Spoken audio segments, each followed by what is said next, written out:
going to continue on to what we have been learning about. Does anybody remember the two angles that we have covered already? I'll draw pictures. Yep, that one's the central angle, and how do you know it? Because it's in the center. And what's true about the central angle and its arc?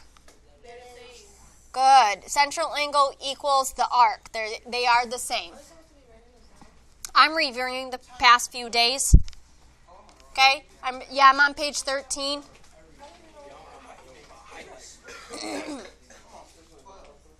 Okay, and then the other type of angle that we've been working with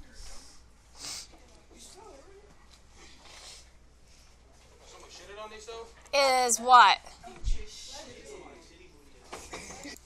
Okay, so this is a what type of angle? This is inscribed. An inscribed angle has to touch where? On the circle. Point on the circle. Okay, what's true about an inscribed angle and its arc? Okay, so if I take the 2 times the angle, I get the arc, but half of the arc will equal the angle. Okay, so those are the past 2 concepts that we've done. Jamil, I'm recording. Thank you. And it just recorded me saying your name, so stop, please. And you too, Nalik. Yes. Oh, LaShawn, would you like to be introduced as well, everybody? LaShawn Pringle. Okay. Continuing. Nibby. All right. So if we look at this picture here, what we're going to look at is a couple of angles. Now, don't get tricked. Angle AED. Is it central? Inscribed? How's it central? How's it inscribed? It's not inscribed and it's not central. Because it's not in the center and it's not on the edge. An inscribed angle goes all the way back and touches the edge of a circle. It is neither. This is a new concept that we are learning about today. Okay, so this angle right here is neither central or inscribed. So I cannot find it just given an arc measurement. Okay, but I am going to teach you how to do it. Okay, let's say that this arc right here is 58. Now, you see the first angle? Here's this angle. What can you tell me about these 2 angles? How do you know? Because they are vertical. So these 2 angles right here would be the same, right? Now this arc over here is 76. So it's given you 2 arcs and you need to use them to get to the angle that's in the between. Okay? So what we do, this isn't the same, this is new. Okay, what we do is we actually add those 2. We're going to take the average of them. Okay, so that angle in here formed by intersecting chords is half of arc 1 plus arc 2. Okay, so it doesn't matter which one you call arc 1 and which one you call arc 2, but you need these 2 arcs to get back to one of these angles. Now, if one of them is 58, then the other one would be 58, but they're not. So you just do half of 58 plus 76.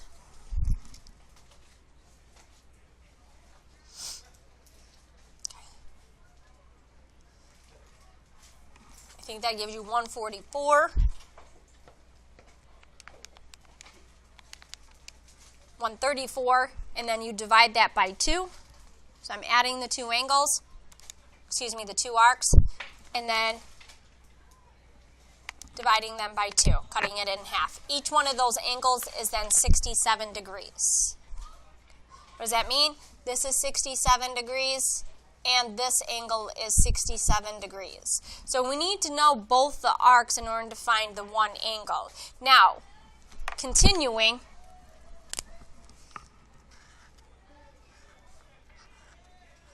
how much is the yellow angle? How would you find it? By multiplying by what? Multiplying what by 2? Not quite. I can't even multiply. Okay? Now, if you connect the yellow to the green to the yellow to the green, what does it form? A circle. What if I cover up half of it? What does this form? A straight line, which is how many degrees? This is 180 degrees. So if I know that this part is 67, how do I find the other part?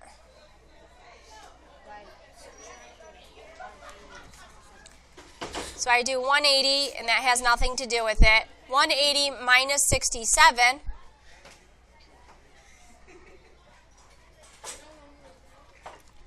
Which gives me 113 degrees. So if this yellow angle is 113 degrees, how much is the other yellow angle?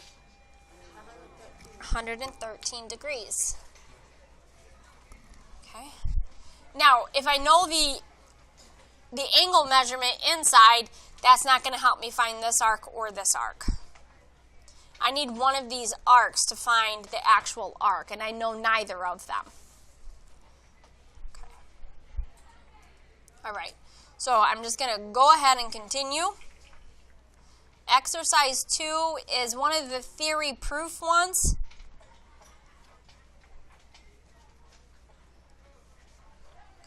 So I'm not really going to go over it too much except for to use it to review for Inscribe. So I'm not even going to do this whole piece right here. I'm just going to plug in some numbers.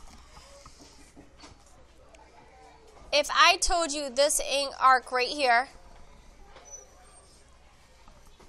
that arc right there, I'll move it up so you guys can see it. If I told you that was 40 degrees, which angle can you give me the measure to? Not quite. I need the angle, not the arc. Nope, can't get to H. DHF. Nope, can't get to DHF. If I know this arc right here. Now, see where it connects at D and F? Take F and follow it back all the way. And follow this back all the way.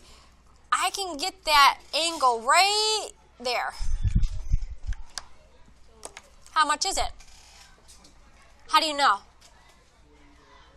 40 divided by 2, this is an inscribed angle. That is 20. Okay? What if I told you this was 30?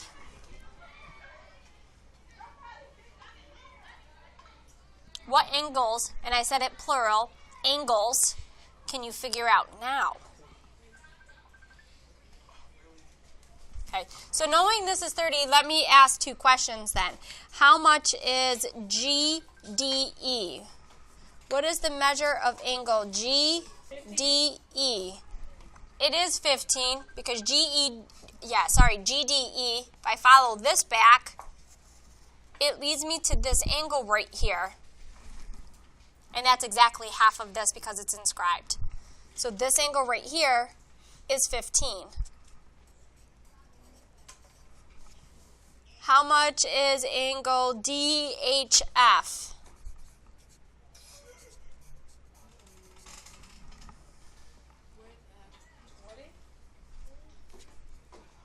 DHF. How do I find this angle right here? Is it central? Is it inscribed? Nope. So this is where you do half of your arcs added together.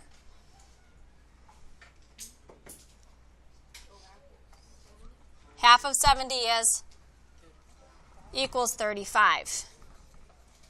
Okay. Now I know that the picture is kind of cluttered right now, but how much was this angle? This was 15. How much was this angle? So if this angle right here was 15 and this angle was 20, this has to be 35. Why? Because yesterday we learned about the exterior angle theorem. The exterior angle theorem stated that the two angles inside this triangle would have to add up to the outside angle here. Okay, now flip to it. The exterior angle theorem right here, whoops, the one that we learned about the other day. The two inside angles on page 5 add up to the outside angle here. We did the exterior angle theorem the other day. Okay? And that's exactly what I have here. I have a small triangle up here.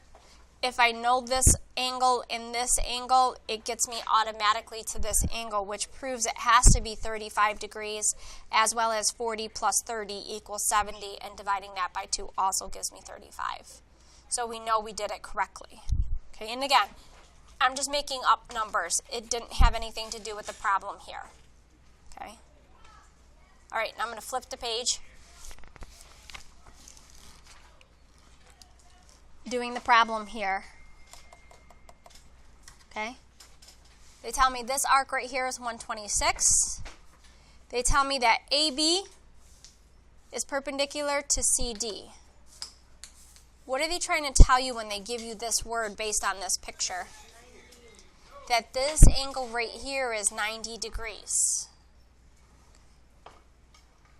How do we find arc AC then? How do we find this? This is my X then. How do we find that?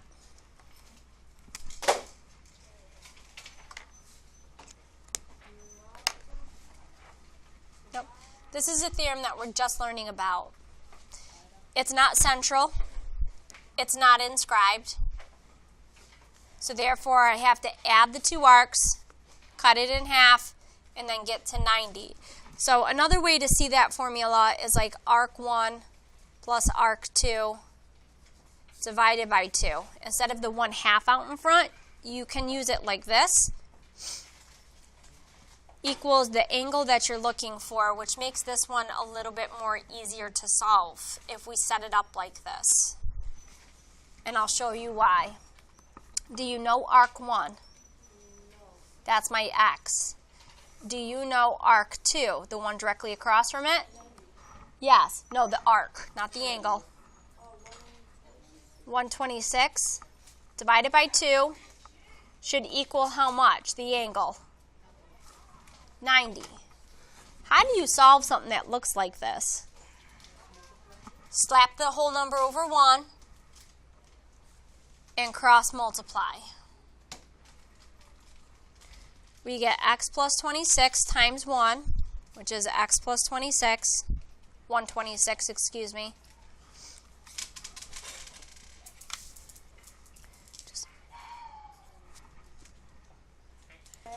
All right, so continuing, x plus 126 equals 180, and then we just subtract 126 from 180.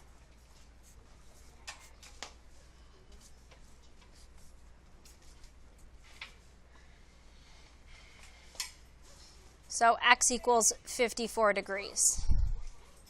That means this arc right here is 54 degrees. And that's how you would solve it if you were missing an arc, because there's nothing to plug into one of these.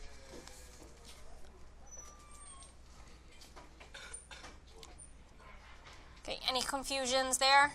I'll give you guys some practice problems. So the formula to find the angle is arc 1 plus arc 2 divided by 2 equals that angle where the chords intersect. Okay, versus segment lengths. Okay, they tell you that A to E is 6, B to E, B to E is 4, D to E is 3. They ask you to find C to E. We'll call this your X.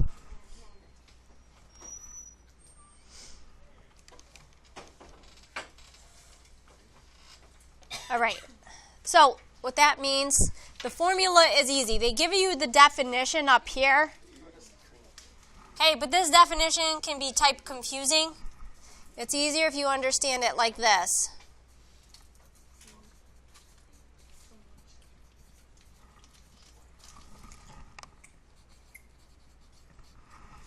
Part times part equals part times part.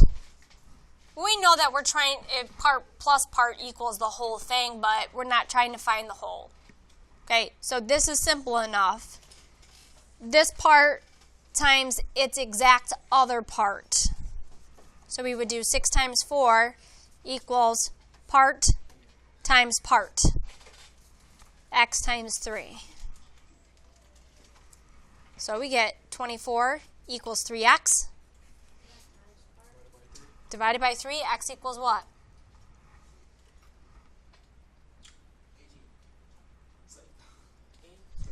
8.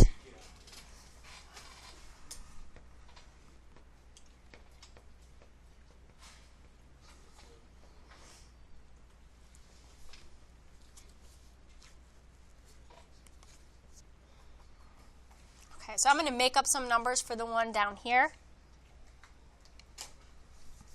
Okay, I'm going to make up some numbers. If I tell you AB is 15, AE equals 7, and let's see, DE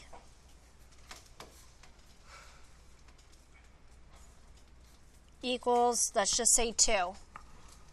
What is the measure of CE?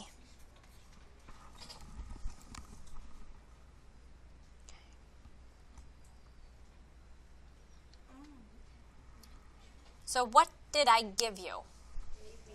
What is AB? AB is the what? Is it a part? I gave you the whole thing is 15, and I told you what?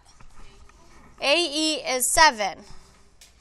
Told you DE was 2, and I asked for C to E. So can I do 7 times 15? No, because the formula for intersecting chords was part times part equals part times part. So why did you figure it's 8?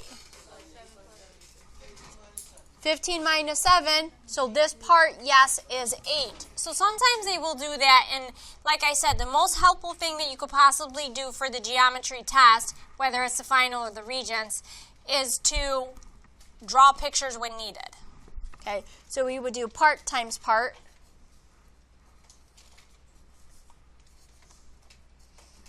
And again, I'm not using this stuff. I'm making up my own numbers, all right? 56 equals 2x. What does x equal? I don't get 23.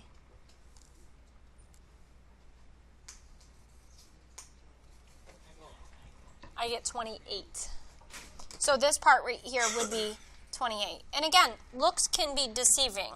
So never assume that like, oh, DE looks close to AE, so therefore they must be equal to one another. Never assume that. The pictures are always not drawn to scale. Okay. All right, are there any questions? All right, so if you guys want to try a few, I'm only going to assign the ones that have numbers on them, which is 2, 3, and 4. Okay, 2, 3, and 4 are ones that have numbers on them. So on page 15, if you want to try some again, homework does not count against you. Page 15, 2, 3, and 4 are the ones that have the numbers. The only type of proofs that you guys have to do on the Regents exam or to prove that 2 triangles are equal, never anything that some of this book is asking you to do. Okay? All right. Any other questions? Nope? Okay.